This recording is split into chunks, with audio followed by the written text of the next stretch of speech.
Let's break down what a narrative arc looks like with an example to make this clear.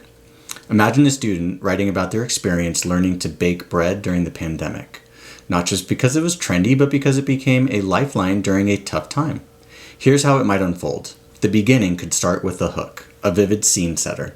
This sets up the context, a lonely, uncertain moment, and introduces the student's initial state of mind. The kitchen was a mess. Flour dusted every surface. My hands trembled as I kneaded dough, and the silence of lockdown pressed in around me. I wasn't a baker. I was just a kid desperate for something to hold on to. In the middle, move to the development, showing the journey. Here, the story builds, showing growth through trial and error, blending action with reflection. At first, the loaves were disasters, dense bricks even my dog wouldn't touch. But each failed batch taught me something. How yeast needs patience, how dough demands care. I began waking up early, timing rises like a scientist, finding rhythm in the chaos. It wasn't just bread anymore, it was a way to measure my days. At the end, conclude with insight or change. One morning, I sliced into a golden loaf, crisp outside, soft within, and shared it with my family. The silence broke with their laughter, and I realized I'd baked more than bread. I'd kneaded resilience into myself. That flour-covered kitchen became my lab, proving I could adapt, create, and connect, no matter the circumstances. This wraps up the arc with a clear transformation, tying the experience to broader personal qualities admissions officers actually value. This narrative arc doesn't just list achievements, it shows a progression from struggle to mastery, revealing the student's character through a relatable story. Admissions officers remember this kind of essay because it's authentic, reflective, and leaves an emotional imprint. Let's look at what emotional depth means with an example to bring this to life.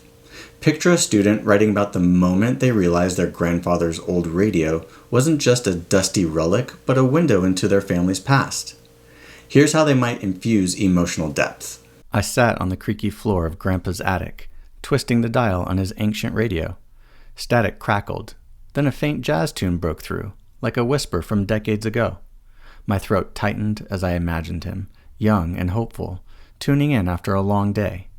He'd been gone a year, and I'd spent that time angry at the world for taking him. But in that dusty attic, with the music filling the silence, I felt him again, not as a loss, but as a presence. That ache turned into curiosity. I started asking my mom about his life, piecing together stories I'd never bothered to hear before. The radio didn't just play songs, it replayed his laughter, his lessons, and it pushed me to listen, really listen, to the people still here. This example digs into the student's emotions, grief, nostalgia, and eventual peace, showing how those feelings drove a shift from anger to connection. It's not just about what happened, it's about how it felt and what it sparked. Admissions officers connect with this because it's raw and human, evoking empathy while revealing the student's capacity for reflection and growth. Let's explore subtext with an example of how this works under the surface. Imagine a student writing about their Saturday morning spent weeding their family's small backyard garden. Here's how subtext can elevate it. The sun barely peeked over the fence as I knelt in the dirt, yanking out stubborn dandelions one by one. My hands ached, the soil stained my nails, and I'd mutter under my breath about how pointless it felt. Week after week, they'd just grow back. Mom would sit on the porch, sipping coffee, watching me with this quiet smile, like she knew something I didn't.